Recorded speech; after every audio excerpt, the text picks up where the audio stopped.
Nope, this isn't Europe, but this might be the most European city in North America. Considered to be the cradle of French civilization in North America, Quebec City is one of the oldest European settlements on this continent. After an incredible trip to Montreal 3 years ago, I came back to the province of Quebec, this time to experience the historic charm of its capital city.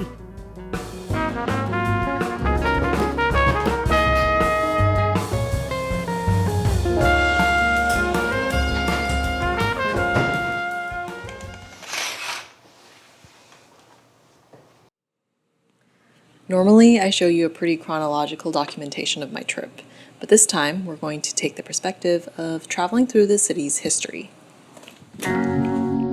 While Quebec City itself is over 400 years old, if we think about the land that the city is built on, then we're looking at thousands of years of human history.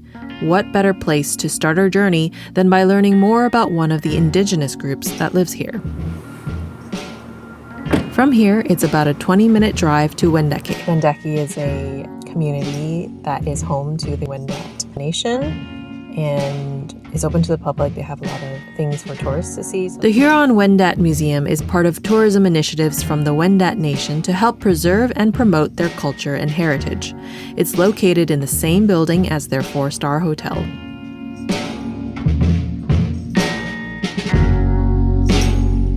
The Wendat Nation's ancestors inhabited a vast territory between the St. Lawrence Valley and the Great Lakes region before European contact. It wasn't until 1697, after conflicts with the Iroquois Confederacy, that the Wendat established themselves in what is now Wendake, Quebec. Today, the Wendat Nation in Wendake registers over 5,000 members and is a remarkable example of resilience. After seeing the museum collections inside, you can also head outside to see a great reconstruction of a longhouse and its surrounding palisades.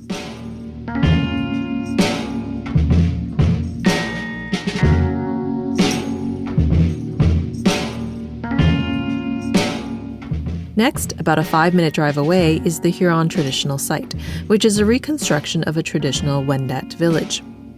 They offer guided tours, which is 100% the best way to experience it, but if guided tours are unavailable, then you can do self-guided tours.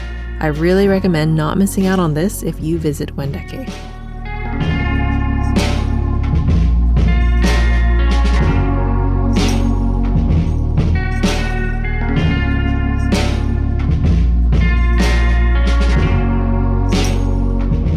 One of the things I learned here was that the Huron part of the name, Huron-Wendat, was actually given to them by Europeans, coming from the old French words for boar's head.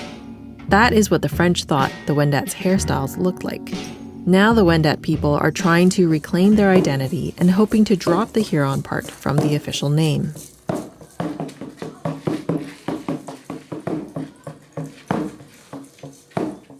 Finally, I had a late lunch at the indigenous restaurant Sagamite. The first Sagamite restaurant opened in Wendake in 1999, and they have now opened another location in Quebec City. I ordered the potence of the sacrifices, which features deer and elk meat on a heavy cylinder hanging from 3 rods, arranged in a way that resembles a traditional fire pit. The waiter then sets it on fire. It was a lot of meat for me, as it's meant to be shared between 2 people, but I was just so curious about it. Also, don't make the mistake I did. If you also want to try this, go at dinner time. It's not normally offered at lunch, so I only got lucky because it was getting close to when they switched their menus, and they were kind enough to make it a bit early.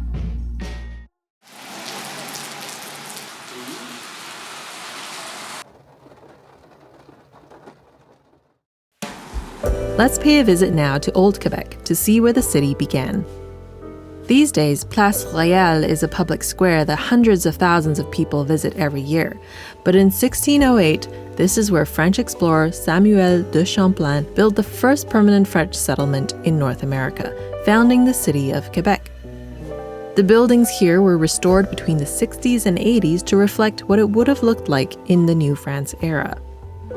The surrounding area is apparently the oldest commercial district in North America. Walking around these streets, you can't help but be transported back in time.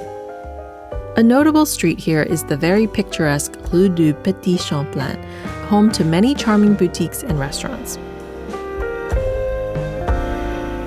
Here, I'm walking through it in the early morning, so most of the shops haven't even opened yet. But come nighttime, it gets pretty lively.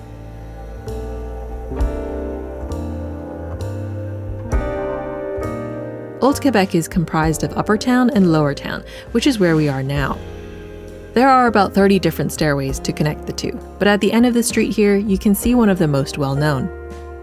The breakneck steps, Escalier Cascou, is the oldest staircase in Quebec City.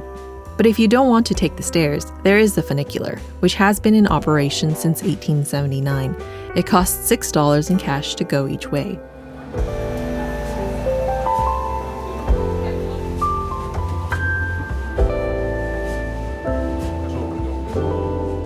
As we come up to Upper Town, we emerge onto Terrasse du Ferrand, where we get a close-up view of what is probably the world's most photographed hotel, the Chateau Frontenac. Built in 1893, it was one of Canada's first grand railway hotels, which were built by the Canadian railway companies to serve passengers of the rail network. From here, you can get a great view of the St. Lawrence River.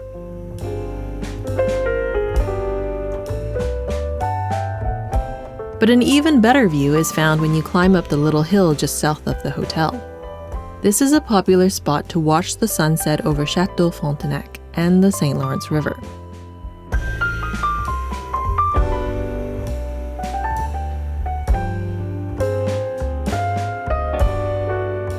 Upper Town is not quite as old as Lower Town, and most of the buildings here date back to the 19th century. However, you can find what is known to be the oldest house in Quebec City, built in 1675. It currently houses a restaurant that offers traditional Québécois cuisine.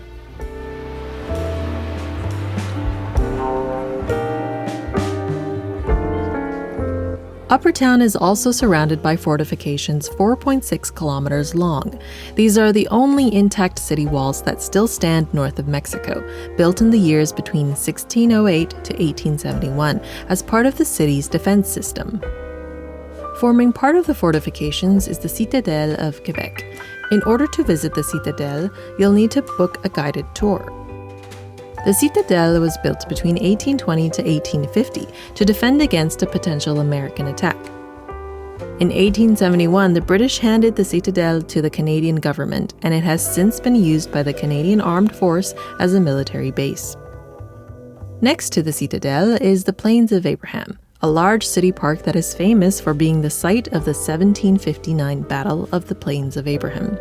This was a major battle that the French lost to the British, which was instrumental in Britain's conquest of New France in 1763. Right in the middle of the park is a Café La Maison Smith, which is a coffee shop chain that started right here in Quebec City. I thought this was a nice spot to stop for a break. We're going to leave Old Quebec now and head to a little island close to the city called Île d'Orléans. Good morning. I'm in another Communauto car this morning. We're going to the island today. I think it's about a 15-minute drive just to get onto the island. I'm going to stop at the tourist center first so I can kind of figure out where I want to stop at around the island. So I just went in and I asked the lady for a map. She just gave me this pamphlet and there's a map inside with all the kind of stops you can make. And I think I'm just gonna go stop at a coffee shop and get some pastries and figure out where I want to stop. Île d'Orléans was one of the earliest areas to be settled by Europeans during the establishment of New France, thanks to its fertile soil. In fact, many French Canadians can actually trace their ancestry back to the early settlers here. Nowadays, it's home to 6 villages and about 7,000 residents, and is a popular location for tourists to visit. It's famous for its produce and food products, artisans, wineries, and of course, heritage.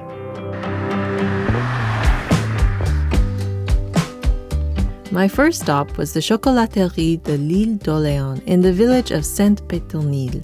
They have been producing chocolate using ingredients imported from Belgium since 1988.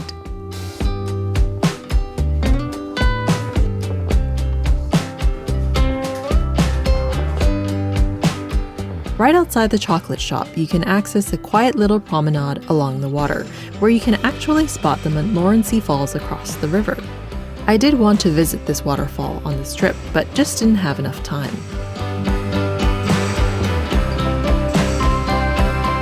The next stop was Ferme François Gosselin, in the village of St Laurent de l'Île d'Orléans, a farm with a panoramic view of the river. They produce strawberries, raspberries, blackberries, and maple syrup on the farm, but you can find other products at their shop as well. I think they're most known for their strawberries, so I picked up a 1-liter basket.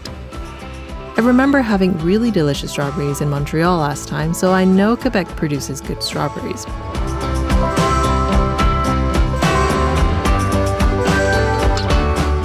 I then made a brief stop in the village of Saint-Jean de l'Île d'Orléans.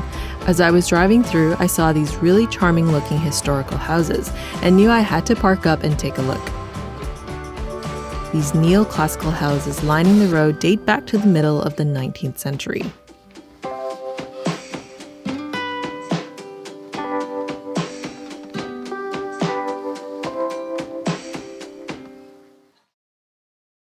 I was gonna go check this observation tower out, but I'm running out of time. It's also paid parking here. It's like $3. I'm only gonna be here like 5 minutes, so I gotta make it for my lunch reservation. The lunch reservation I made was at Le Relais de Pain, which offers a sugar shack experience year-round. Sugar shacks are cabins where sap from maple trees is boiled into maple syrup. This sap is collected in early spring, so going to a sugar shack is usually a springtime activity. There you would have lunch and you would have maple syrup with pretty much everything. So this was basically a multi-course meal that included pea soup, pork rinds, bread, a small jug of maple syrup that you can pour onto whatever you like, fruit ketchup, maple ham, baked beans, boiled potatoes, meat pie, pancakes, maple tea, or coffee. If that sounds like a lot of food, it is.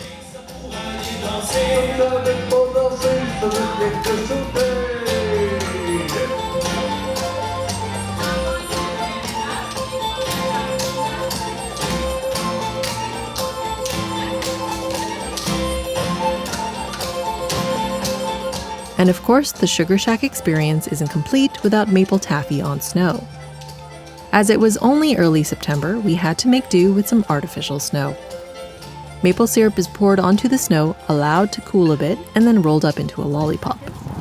Sounds good. To me, it's the best sweetness, and it's healthy. Huh? It's a low glycemic index, the sugar, and you see those trees, it's like an iceberg.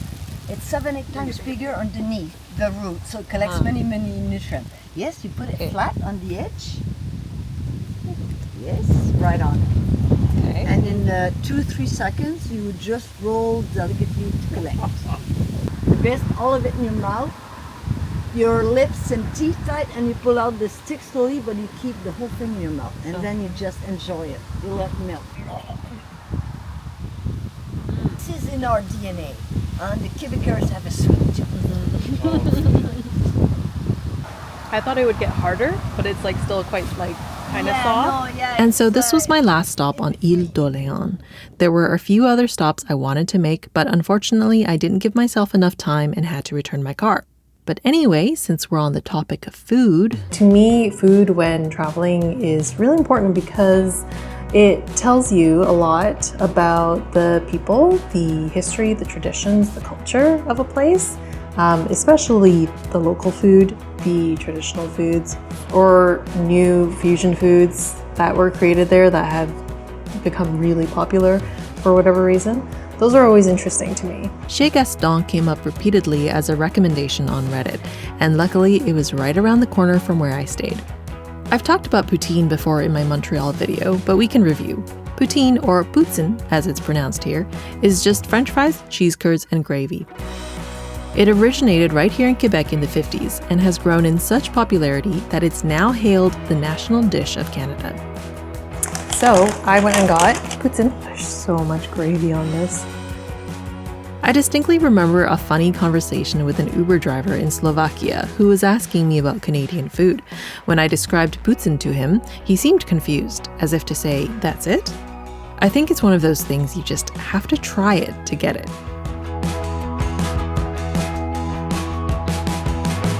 Really good cheese curds. Many traditional Québécois dishes originated with the French settlers, but have also been influenced by the indigenous peoples, the British, the Americans, and other groups of people through time, making them a unique product of these areas. At La Bouche, a Québécois restaurant located in Upper Town, I ordered a pâté chinois, something I had never seen before.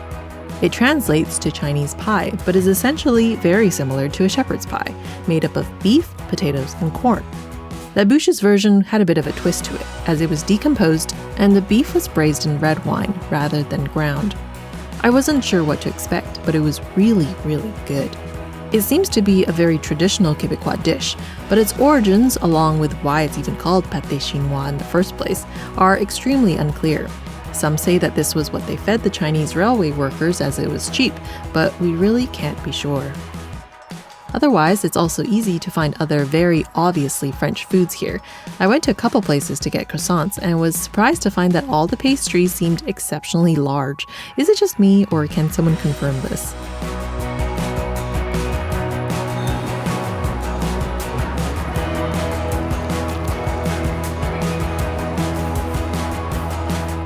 The Lavalier was also recommended for crepes.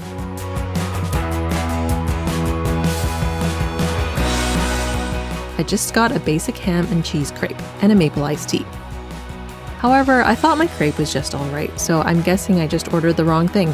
If you know better, let me know in the comments. While as tourists, we love visiting Quebec City because of its history, this city is certainly not stuck in the past. St Roch, the neighborhood I stayed in, is home to trendy shops, restaurants, coffee shops, and bars. One of the coffee shops I visited here was Nectar, which had a modern and airy interior with plenty of seating.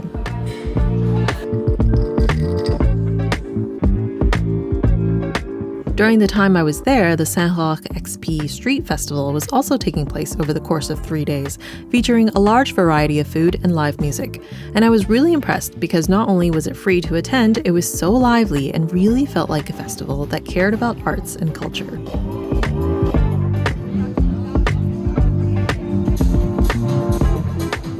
While it was fun trying to split these sites up into relevant time periods, in reality, layers of time exist simultaneously everywhere in Quebec City. You might be sipping coffee in a cafe that opened in the 21st century, but that cafe is in a public square that dates back to the 17th century. But these historical layers make a place worth visiting, and Quebec City has them everywhere you turn.